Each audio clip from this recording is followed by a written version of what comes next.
Welcome back to our next segment. I want to bring in Rich Kaplan, who, besides his love of aviation, he loves sports. And I gave Richard a great assignment. For someone who loves baseball, who's followed baseball for a long time, there's been an epidemic in Major League Baseball. Certainly the Mets have felt it.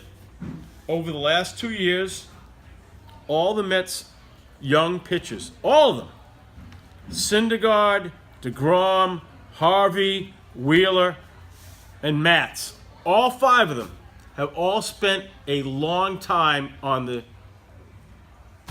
injured list, disabled list, all with injuries. And it's epidemic throughout baseball. So Richard, you've done some research about the epidemic of injuries to baseball pitchers.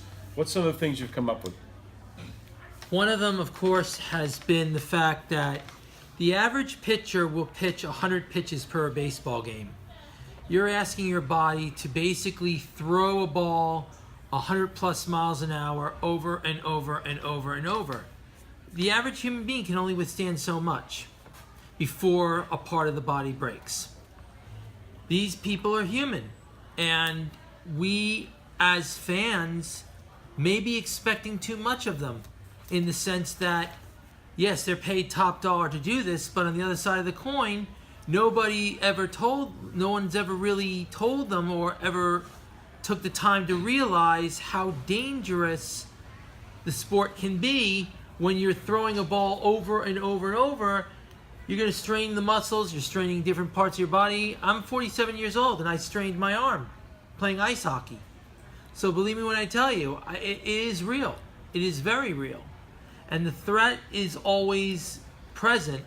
The game also has become a little violent in some cases where the batters, they throw their bats. You don't know where the ball's going to go.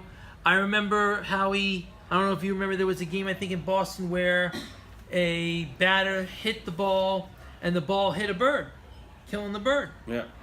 You don't have a warning as to where these balls are going to wind up. So it is a very dangerous sport. But it is a sport that nonetheless, if you know the risks, you take the time to take care of yourself, proper exercise, proper diet, there's no reason why you can't last 100 pitches. But I think we're asking too much in some cases. I also believe, and I think it's a valid criticism about specifically the Mets' training methods. If it was an isolated incident, if it was maybe one or two pitchers who've gone down with injuries, but, Steven Matz, second year in a row, he can't stay on the field. Matt Harvey has already had 2 major surgeries in a short career. Jacob DeGrom missed several months last year. Wheeler, he was out for 2 entire seasons with injuries.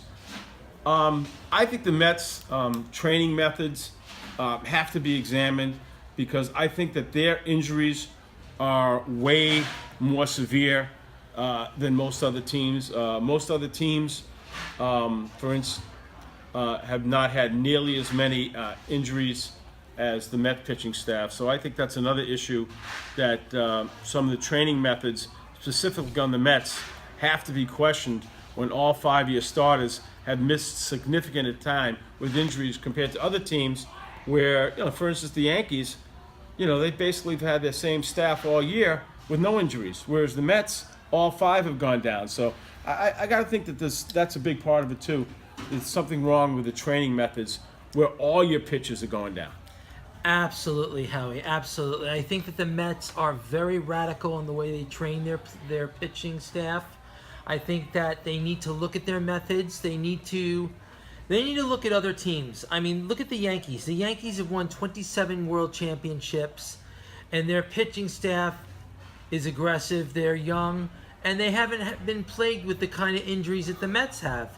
So there definitely is something there, Howie. I think that you have to look at how they're training their pitching staff. I think you have to also look at how these players come up in the leagues, and also if there possibly may have been hiding injuries that were not detected when they were prospected for the team.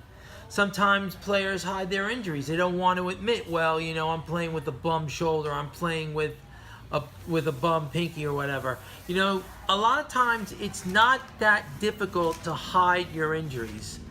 I'm ashamed to admit that I've seen it in sports. I've seen it in ice hockey. When I played, I saw it.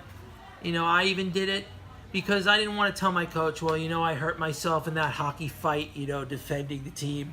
You know, but in the end of the day, that's really what it's all about. You go out there, you're paid big money to do a job. You expect your team to be there for you. But I agree with you that the Mets may be training way too aggressive, and I think they need to tone it down. Yeah, and also, it was to me, it was a very embarrassing situation this year, earlier with the Mets, where the general manager, Sandy Alderson, went to Noah Syndergaard, the best pitcher on the Mets, and said, "We all have concerns. We want to send you to an MRI," and Syndergaard refused to go. And then 2 weeks later, he landed on the disabled list. He went out and pitched and got injured and landed on the disabled list. And to me, that's totally unacceptable. If your boss tells you to get an MRI, you get an MRI. When he refused, I think the Mets should have been stronger and insisted that, hey, if you don't get the MRI, you're not pitching. Absolutely, Howie. I couldn't agree with you more. I think that you have to look at it from the standpoint that if your own organization is telling you you need to get checked, you need to get examined, get the exam. There is no shame in admitting that you hurt yourself. The only shame is admitting that you hurt yourself after your team loses a series because you didn't have the guts to go earlier. I mean, you have to nip it in the bud while it's there. I mean, when the problem is developing, you nip it in the bud. And I think that Syndergaard, you know, he wants to lead by example. He's a tough player. He wants to show people, well, listen, I can fight through the pain. I can pitch through the pain. Pitching through the pain doesn't win you series. Pitching through the pain does not win you games. It only winds up hurting you in the end. It is like drugs. You have a problem, you either admit you have the problem or you don't admit you have the problem. And if you don't admit you have the problem, then you're denying yourself the help you need in the long run and thus your team the opportunity to win games. And my prediction, and Richard, great job in the segment, and my prediction is that in the offseason, you're going to see the Mets overhaul their entire training staff, bring in new trainers, a whole new physical therapist, because, you know, you can't have your pitchers constantly being on disabled. Like, for instance, Steven Matz is coming back.